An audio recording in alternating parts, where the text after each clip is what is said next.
Good afternoon, everyone. This is Learn Something New today. Today we're going to do a repeat of a video we done way back last year with a lady from the United Kingdom. She was obviously talking to us about reptilians. A lot more people have become aware about the reptilian situation now, thanks to David Icke and his viral video, so people have looked into his contents and now become aware of the reptilians. The video which we did do, the audio quality was pretty bad. A lot of people have asked if we can redo this video with the lady, obviously, so you can all hear what we're saying nice and clear about her experience that she had. She's obviously had 3 experiences, but her first experience was way back in the 90s on a trip to Jamaica. I'll just put you through now.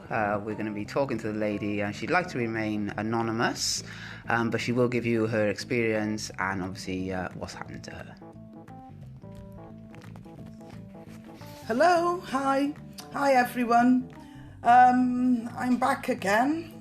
This time I thought it would be a better idea to do things differently.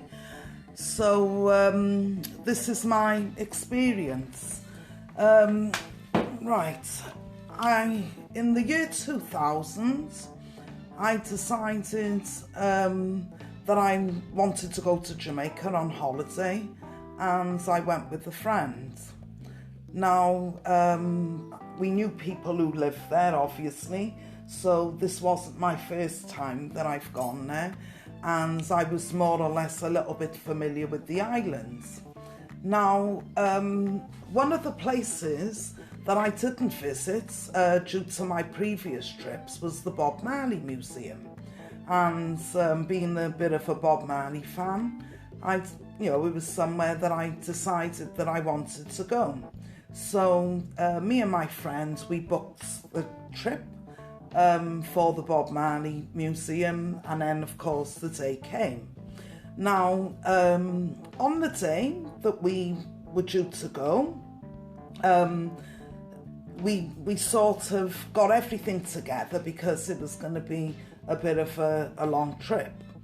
So the coach comes now to take us onto the coach. We get onto the coach and begin our journey. Now, the evening before that, I had a bit of a stomach complaint, something that I've eaten. So I wasn't really feeling too well. And, didn't really want to do the journey, but in the end I did. So we're on the coach now. We're going up to Mandeville, which we're going to stop halfway, and then we're going to go on to Kingston, and that's where the Bob Marley Museum is. So we continue the journey. We stop off at Mandeville, and I can remember that there was a shopping centre which was being made at the time, and there was a lot of building work going on round about the area where McDonald's was, because that's where we were going to go to, stop off and do whatever we had to do. So that was that. So me and my friends, we went into McDonald's, and then on the way coming out, there were 2 men, 2 of the workmen, and they were there having their breakfast. One of them asked me what was wrong. I told him it was something that I've eaten and I wasn't feeling too good. He told me what medicines I can have, and that was it. Now, we were on the way going out. They were coming out, the 2 workmen, and the one who was giving me the medication list, he decided that he wanted to show me and my friends his Bob Marley car, which he's nicely decorated and put together himself. So we went over, had photos taken, and that was it. We more or less exchanged details, because he wanted to come to party on the last day when we were coming back to the UK. So this is what we done, and then we continued the journey. Didn't think anything of it, and that was it. Now this happens within the first week now, when we exchange the addresses. So the second week now, when we're on the last day of the holiday, went to visit some friends that I know who's got some a beach, like a beach bar on the 7 Mile Beach in Negril. And on the last night, we decided then that we were going to go back to the hotel, me and my friends, get ourselves together, and then we would meet up with our friends from the beach bar. So this is what we were doing. So off we went. We're walking along the beach now, and in the distance we could see that there was someone in the distance. Couldn't see their faces or anything, but the person was all dressed in white and they were waving. So because there was loads of people on the beach, of course he could have been waving to anyone. So we just continued walking along the beach. But as we got nearer and nearer, the person in the white suit was still on the beach, waving, and it looked as if he was waving to us because we were getting nearer and nearer. But I didn't recognise the person, and my friend didn't recognise the person. So as we're walking nearer and nearer, we noticed that he was coming towards us. As he got nearer, I recognised him, and I told my friend who he was, and she recognised him as well. So and who was he? He was the man from on the way going to the Bob Marley Museum. The man who owned the car? Yeah, the man who owned the car, who we saw in McDonald's, who was working on the shopping precinct. Right. Yes, this was the man. So, that was that. So we approached the man approached us. My friends went to shake his hand. She shook his hand, but pulled her hands away. She told me later on that, she felt that there was something wrong. That's why she pulled her hands away. But this was later on when she told me this. So what happened after that then was I shook his hand. And as I shook his hand, I could feel that something wasn't quite right, because it felt as if he held my hand a lot longer than what he should have. So I'm trying to take my hands away, but my hand wouldn't pull. And he wasn't forcing me on anything, but I just couldn't pull my hands away. It's as if my hand was literally stuck to his hand. So while all this is going on, I'm looking into his face, wondering, well, why won't you give my hand back? And then his face started to melt. And in the beginning, I felt as if my brain was telling me one thing, but my eyes was telling me something else. What do you mean by his face started to melt? Can you elaborate on that at all? Well, when I looked at him, his face, it was as if the skin was coming away from the actual, the skin was melting. It was just melting away. And what was underneath? Well, underneath was a different person. Once that skin melted away, I saw a different person, and it was the devil. Wow. Now that's what happened, the skin melted, so in other words, that person was no longer that person, and it was as if the real person has now revealed themselves to me, their true identity. This is who I am. Wow. And then at this point then, of course, I was frightened. My heart started beating really quick.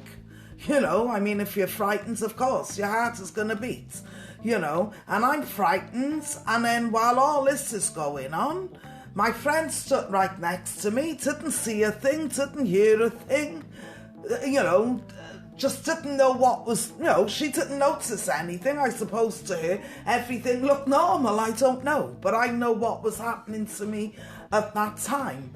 And then I had an out-of-body experience. My soul literally left my body. I felt it come out of my body. And I felt as if I was going to another place. And while all this was going on, I just couldn't believe what was going on. It was happening so quickly, and I had to think very quickly as well. So I thought, well, what am I going to do? How am I going to stop this from happening? And that's when I used my mind, because I had nothing else to fight. That's all I had. And obviously a lot of people, they're going to wonder, where you're saying obviously you used your mind, a lot of people are not spiritually enlightened to that sort of thing. What do you mean by you used your mind? Because obviously at the moment we are fighting a spiritual war, and there is going to be a point where people will have to use their mind, because obviously we're not fighting flesh. Well, this is very difficult. So what this advice, question is very would you give to people? Well, the advice that I would give to people is to believe in the Creator. But then obviously, in this world of enlightenment, there's a lot of people that obviously don't believe that there is a God in the sky. I'm not saying you're saying there is a God in the sky, because obviously, you believe that the Creator is within. But there's obviously a lot of people that believe the Creator is in the sky. No.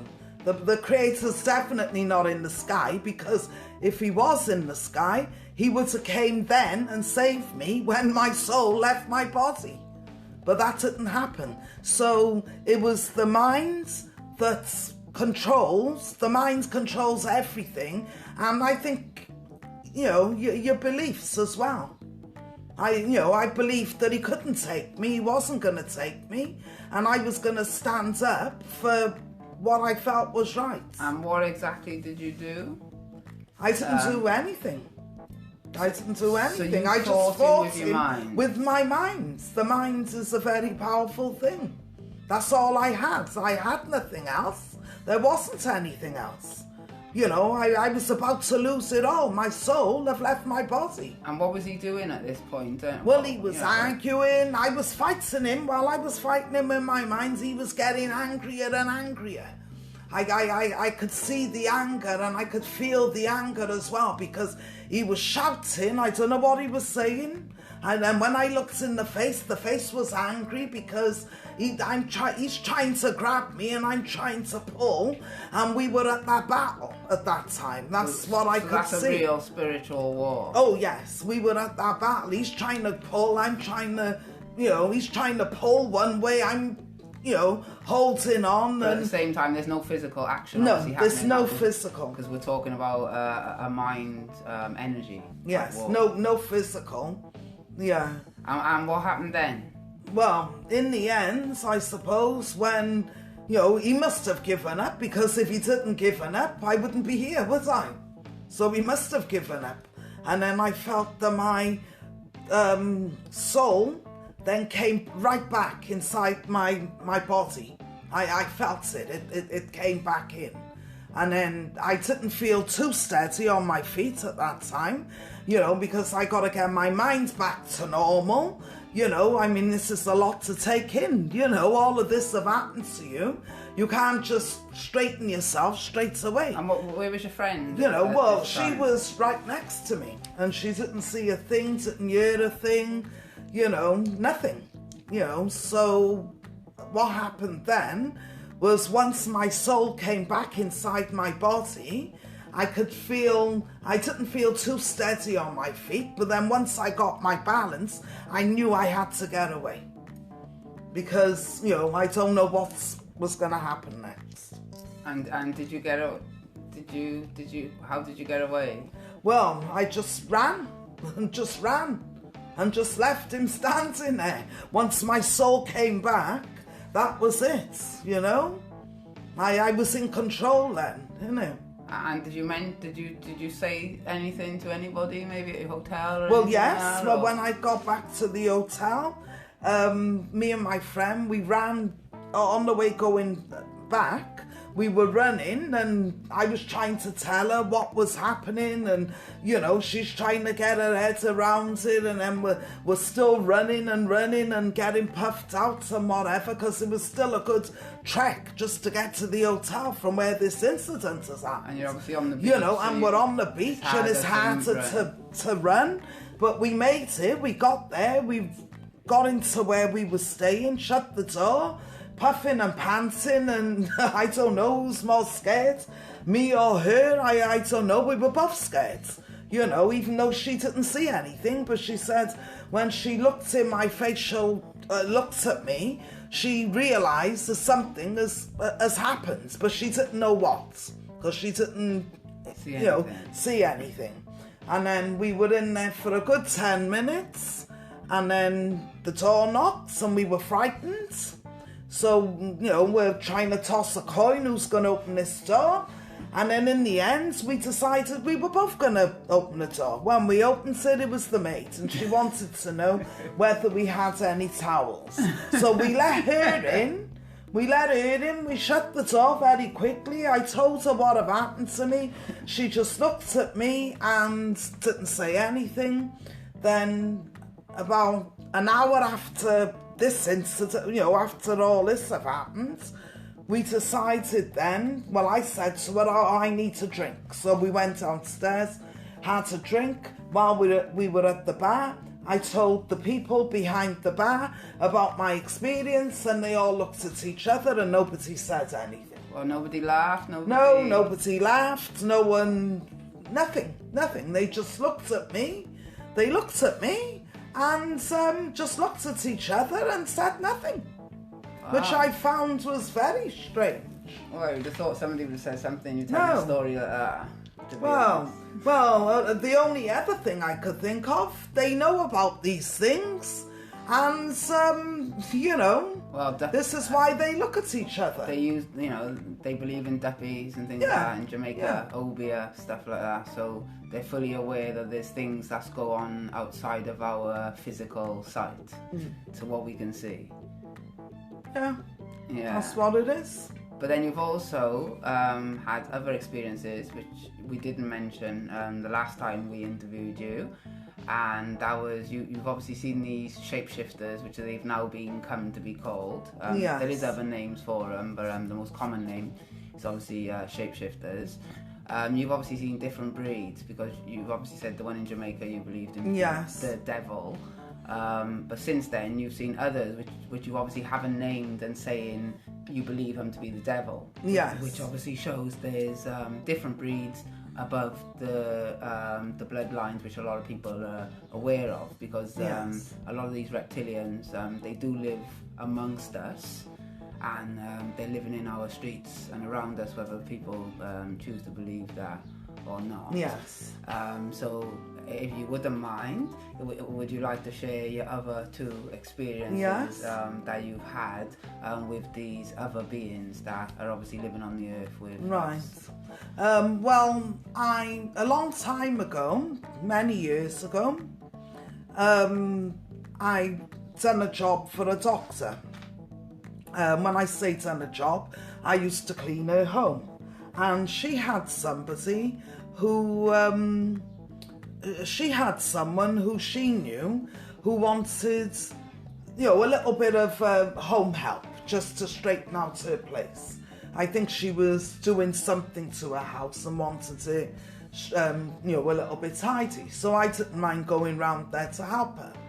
So what have happened then was the doctor told her friends. I made appointments with her, like a date, when I would go round there to see her, and off I went.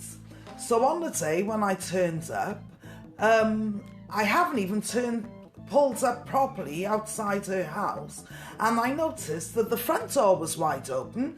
She couldn't wait to see me. She was acting as if she's known me for a very long time, but this was the first time that I've ever saw this person. She gave me a very warm welcome to come in, which I thought was a bit over the top. you know, and that was it. But at the time, I just thought, oh, well, maybe this is just the person that this person is. So I've gone into her home, and she was showing me round. And we had some discussion of where she would put her cleaning products, you know, and then I would just sort it all out for her.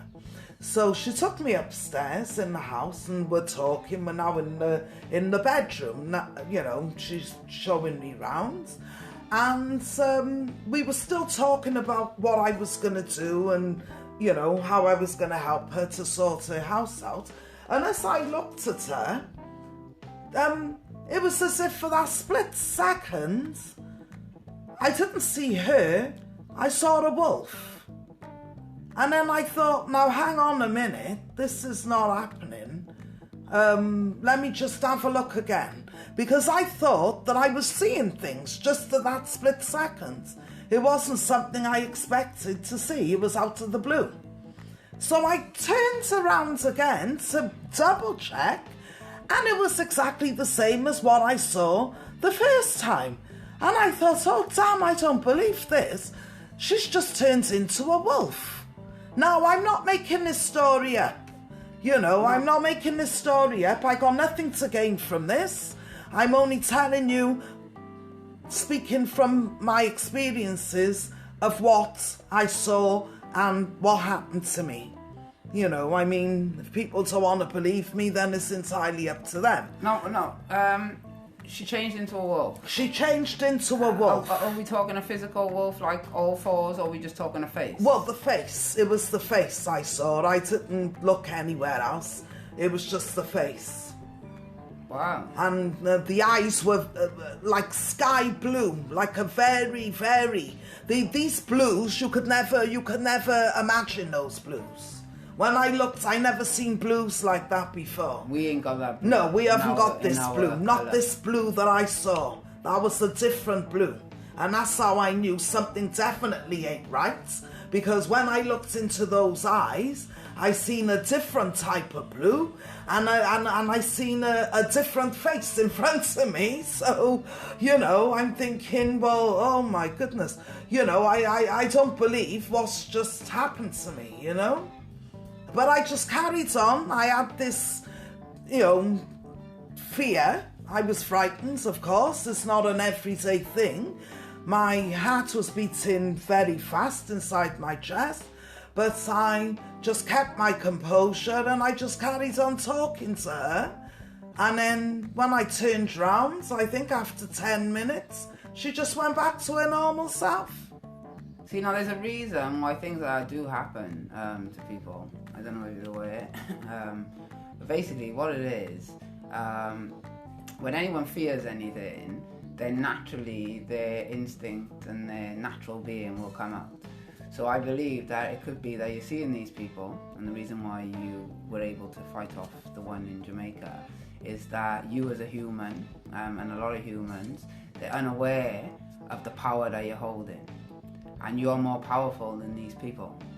But it's just we've been hidden from that knowledge, so we don't know how powerful we are. And I believe that when you came into the woman's house, once you were in her vibration and her atmosphere, that she sensed your power, because these people are at a higher frequency than what we're at. So where we can't see colours and auras and vibrations and things like that, these people can see that. So she can sense that you're more powerful than her, and there's a natural instinct, which, you know, you can't hide then, because these people are walking amongst us and nobody notices. And the reason why nobody notices is because we only see a certain amount of what's really there.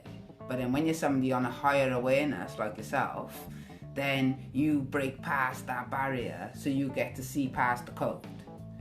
And then this woman obviously don't know your level of what you know about yourself, but she assumes that you're dangerous because she senses your vibration. So a natural animal instinct or a natural human instinct would be to defend itself. And I believe that that's why, for those split seconds and for that period of time, that you've seen her in her true self, and then she assessed the situation, and that's why she went back to normal, because she realised that you weren't a threat to her. Like obviously some of these people are not a threat to us. It's just some of them are here to harm us. Yeah. Yeah. Yeah. And that was it. You know, she went back to normal, and I spoke to her, you know, as if she was normal, and that was the end of that. And you still continued to work for this woman? I went back, yes, a few times. I did go back a few times, but she never revealed herself to me again. You know, it was just that once that I saw her like that.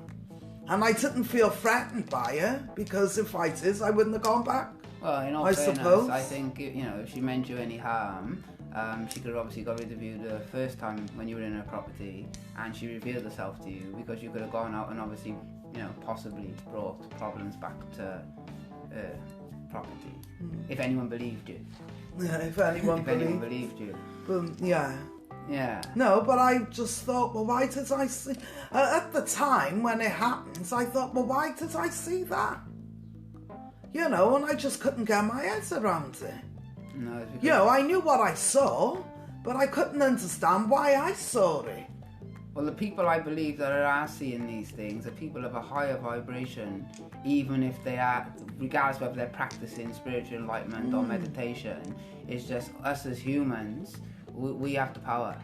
It's just we don't know that we have the power, and that's why it's been stripped away from us. And we don't know about those things. But these reptilians and these shapeshifters, they've been living amongst us for years, and it's only a certain handful that's dangerous to us, because obviously if the woman was dangerous to you, I'm calling her a woman because that's how she appears to everybody else. If she was dangerous to you, then she obviously could have harmed you. Nobody would have known you had been at her property, and nobody would be here in this story right now. Yeah, that's right. So I do believe, you know, that there's good and bad in everything. But you also had another experience. Yes, another experience and I had. And then we move across the world. Yes, in Thailand. In Thailand. Would you like to share your story? Right. This is another quick one. I was on holiday with a group of women. And where were we going?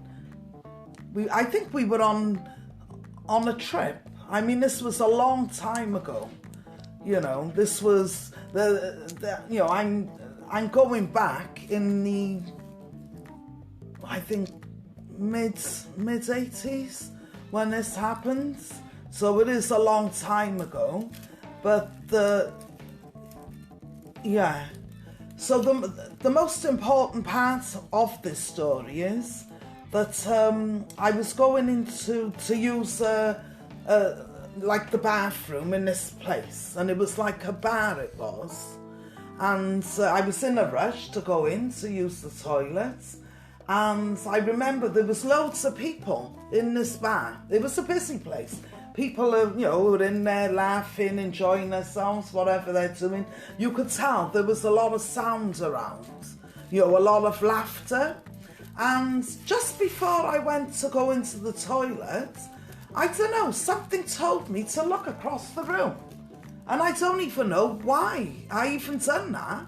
And when I looked across the room, there was a man sat down, just relaxed, sat down. I always remember this. He was sat there quite relaxed. And when I looked in his face, his eyes were black. There was no whites in his eyes. It was like looking at a snake. That's the only way I can describe it. And it sort of freaked me out. You know, and I thought, no, I didn't see that. And then I looked again. And, you know, it did freak me out. And then I just ran into the toilet, shut the cubicle, hurried up, you know, whatever, come back out, and I was just scared. I didn't want to look back in that direction just in case he was there. So I think the only way I got out of there was just coming out, keep going, look, you know, in front of me and just get out of there. But that was the only time, and I don't know why I saw that. I really don't.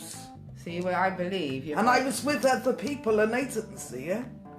Well, you pointed it out to them? Well, I tried to at the time, but they're so busy laughing, giggling, and, you know, no one's taking any notice of me. I'm trying to tell them something, but they were too busy laughing and giggling, so I left it out. You know, I didn't want to draw attention to it because I was frightened enough just by when I saw it. So I didn't want to draw attention. See, but then that's why I do believe that it is all about vibration, because obviously we're vibrational beings. And when you're sensing these things, you obviously got the ability, knowing or unknowing, to sense which is good and which is bad. Because why would you have, obviously, naturally, the first one, you didn't fear the first one, obviously, until he made a physical, spiritual attack on you. Yeah. Because up until that point, he was of no threat to you. Yes. So you felt quite comfortable in his vibration. And then the second one, obviously, you know, the lady, you was quite comfortable in her vibration in order to have returned to her property, because you obviously returned, Yes, knowing that she wasn't human. And then the third one, you didn't have any physical contact with him, but naturally your body told you there's something bad. yes. Yeah. So I think it's like a subconscious thing, and we're vibrational beings. We can sense those things when we tune into it, but a lot of people are not tuning into it. But he looked like a snake. There was no doubt about that. Because there is a breed. He looked like a snake. And it was breed. what made it stand out even more was the fact that his eyes didn't have any whites in it. They were just black. So it just looked completely different. I've never seen another person look like that before. And that's what made me a bit, you know, I was taken back by that. His eyes were black. There was no whites in the eyes. And he looked like a snake. Yeah. And that was just scary. Really scary. So there is truth, obviously, to these reptilians or shapeshifters or chats, whatever people want to call them. Have you got any advice to anybody in what we're currently facing, which is obviously a spiritual war, if we're looking on the spiritual side of things, and not the diplomatic politics and everything else that's going on? From a spiritual point of view, personally, you know, with your experience, do you believe that people should use things like a protection oil or anything like that? Or do you believe that they should raise their vibration in order to fight this spiritual war that we're now facing? Well, I would say maybe raise your vibration, you know. But it's not everyone who's going to see what I saw. But we are in obviously the time of awakening, and a lot is going to be revealed, and I do believe that people are going to see what you are seeing, whether they choose to see that or not. It's like obviously you haven't chose to see these things, and you have said many a times when we've spoken that some people, if they see this, they wouldn't survive. You know? Yeah, they wouldn't. It's not. It's not. Well, what you would call real life. But unfortunately, it is real life. It's just that other people haven't seen it. But at the moment, you know, obviously you do know we are in a time of awakening. The visor is being taken down. What do you think we can do? Or, you know, well, because it is the time of awakening. We are expecting a few things to go on in the world. But naturally, if everything does go obviously in the favour of the public, and truth is now being revealed for all to see, then naturally truth brings down a visor, so what you've seen, everybody will see. Yeah. Because at the moment it is not true, because we're walking around amongst these people and we've got no idea that they're living next door to us. Well, so it's not really true. Yeah. Yeah. But, I mean, at the end of the day, I'm just sharing my experiences with other people. You know, I'm just saying they are out there. You know, not everyone might not see them. But I'm just saying this is what I saw. And it was real. It was very much real. Well, we thank you for doing this second interview. I know it was on the same stuff that you talked about, but I hope that this video has made everything a bit more clearer for the people that did listen to your first video and was unable to catch in because we had some issues with our audio. So thank you everyone for listening. If you're going to experience this like our guest, feel free to comment below.